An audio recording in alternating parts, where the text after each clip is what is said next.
dramatic ending to a classic football game. I thought Augustana played their hearts out. I thought they competed very hard.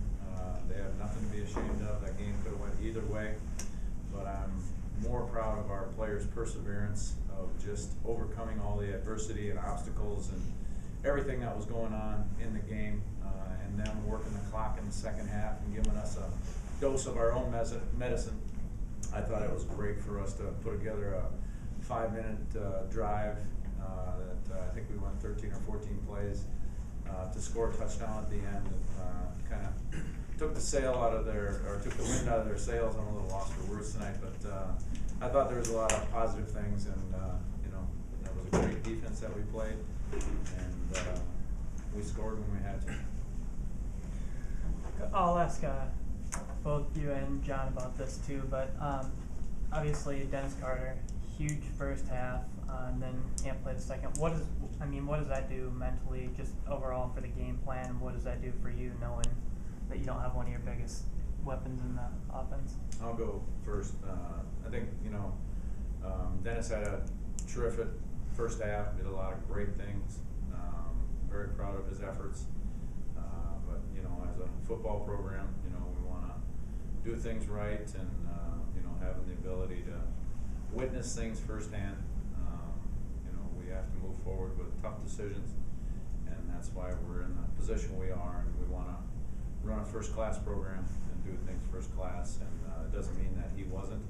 It was just a situation where we had to move forward, and it's tough on guys like Jon, but you know, the rest of the offensive unit rallied after a couple of 3-and-outs.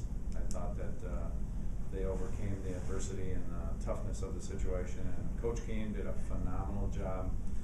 All I was thinking on the whole drive, this is why we hired him. This is why we put him in a position to give Mr. Daniels an opportunity to lead us down and to lead us to victory, because there was a lot of great passes that led to, you know, us scoring the last drive. If you want to say something. Dennis. You know, it's unfortunate, but I was really proud of the way that he responded to it. You know, he didn't bow. He took it and accepted it, and you know, kept cheering us on the sideline. So, you know, it really sucked not having him out, because you know, we don't win that game without his first half, and that was just huge. You know, but I mean, it is what it is. You know, hopefully he'll be back next week. You know, I haven't heard, but I think we definitely need him. You know, we need his play, because he, you know, he's a great player.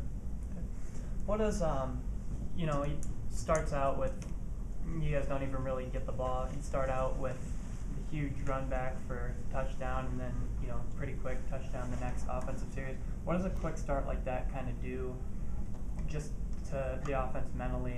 Did that have anything to do with why, you know, the rest of the half seemed a little bit harder to start? At all. Nothing like that. I mean, those were great plays by Dennis. We love scoring points. There's nothing bad about scoring points. Augustana did a great job tonight. I mean, they're a good defense. I think they're first in conference in scoring, or second opposing opponent scoring. So I mean, that was a really good defense. But you know, as the game wore on, you know, we kind of began to figure him out a little bit. So I mean, yeah, good defense. Jon, did you feel like Augustana made some adjustments, or that you guys made some adjustments, and 14-0, it kind of looked like things were really in your guys' favor, and they kind of shut you down for a while going into halftime and coming out in the second half? Yeah, you know, a lot of those things were us hurting ourselves. You know, we got a young offense, so with, you know, the cameras and, you know, the championship online, it kind of felt like, you know, people kind of freaked out a little bit. You know, you couldn't really hear calls, and when, you know, we've done this stuff weeks before, it's the same thing. There's nothing different. The only thing different is it's a championship game, and it's on TV. You know, so I definitely could feel that vibe in the huddle, in the offense. But second half, we totally settled down and started playing our game, and just started, you know, playing offense. We've been playing offense all year. Well, you did lose Dennis in the first half, but in the second half, I mean, with the weapons you used, you went to Lamar a couple times. Adam Thielen was probably used more in the second half than he was in the first, and Pfeiffer, he gets the ball in and he makes that unbelievable cut there to get at the end zone in that one play. So, you know, relative to using up everything at your disposal, Jon, and how you just be able to distribute the ball, one of the keys to the game in the second half. Yeah, I mean, we don't feature anybody in the offense. We don't, you know, put move guys around, say, he's going to get the ball into this play. We're loaded at receiver. I mean, we got 3 great receivers in the fight to catch the ball. Just really good. So, I just go through my reads, and whoever's open is getting the ball that way. And I mean, all those guys, when it came to them, they stepped up and were making plays up there for me. And now defensively, Marcus, just talk about in the second half some of the things, a couple of key defensive plays there for MSU and finding a way to get it done. Well, in the first half, they were getting a lot of yards as well in the second half, but it was just basically looks that we've seen all week. It just came down to us executing on those last couple drives where we just had to come up with big plays at big moments. The big third down stop that I had to break up the pass was definitely a big play, and the other guys just making plays and we pulled it out in the end. Coach, can you talk a little bit about just sort of the challenges that Augie's offense creates? I mean, they had a nice mix tonight of run and pass between Newell and Hansen making some plays too.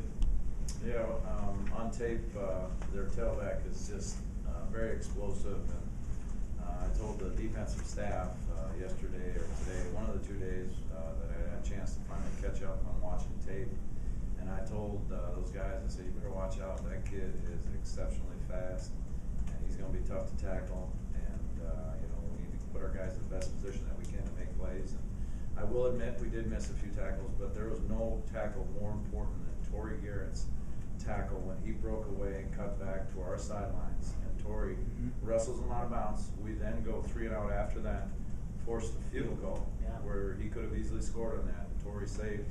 That was a huge part of the game for him to score along with the game-winning touchdown drive. So those things were very impressive, but they're very explosive. Quarterback is awesome.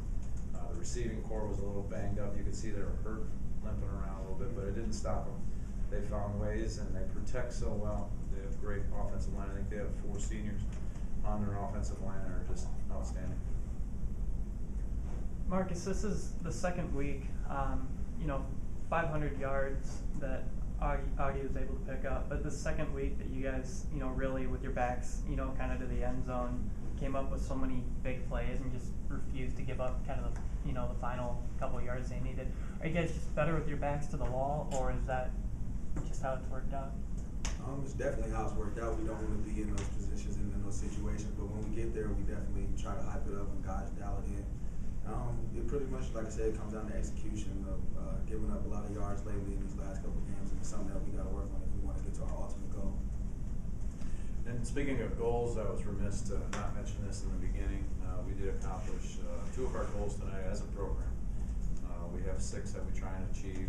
We've accomplished the winning conference record, defending Blake's League 1 undefeated at home. We've done that 3 times in 4 years. And then also we've at least tied for a South Division championship, which is another goal. But like Marcus said, hopefully we're still starving for more and want to accomplish more. But I'm very proud of these young men and everything that they've accomplished to date. And we're going to enjoy this, and we'll move forward tomorrow and focus on Southwest State. Okay, one more question before we're done. Okay. Want to make note of the attendance on the stat sheet. Is the numbers are transposed 37-31 on attendance officially. Okay. Thanks very much. Appreciate the coverage.